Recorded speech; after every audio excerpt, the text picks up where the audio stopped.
दोस्तों अभी से कुछ घंटे पहले मतलब 10 घंटे पहले एक न्यूज़ निकल के आ रहा था जो कि मनी मिराज के टीम के जो लड़के हैं उन पे गोलीबारी किया गया, उनके घर पे गोलीबारी किया गया और एक गोली नहीं, पता नहीं कितने गोलियां चलाई गई और कहीं ना कहीं क्या मकसद है उनका जो उन्होंने गोलियां चलाए। हो सकता है कि पैसे का कुछ लेन देन हो या हो सकता है कि फिल्म इंडस्ट्रीज में अब मनी मिराज के जो लोग हैं कहीं ना कहीं जा रहे हैं और अच्छी उनकी फिल्में भी चल रही हैं और बहुत ज़्यादा अर्न भी हो रहा है, पैसा भी हो रहा है। हो सकता है दुश्मनी, बहुत तरह की बात हो सकती है, लेकिन अभी तक खुलासा नहीं हो पाया कि मनी मिराज के जो टीम पे जिन्होंने गोली चलाई अभी उसका कोई कंफर्म नहीं हुआ है।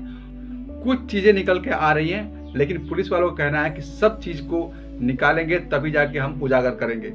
बाकी आप लोग समझ सकते हो कि भोजपुरी इंडस्ट्रीज में पैसा कमाना, नाम कमाना कहीं ना कहीं किसी को पचता नहीं है और वही सब जो लोग हैं ये सब काम कराते हैं। देखते हैं आगे क्या होता है, बाकी आपको न्यूज देते रहेंगे। धन्यवाद, नमस्कार। आप देख रहे हैं अर्जुन भोजपुरिया 95 को। जय भोजपुरी, जय बिहार।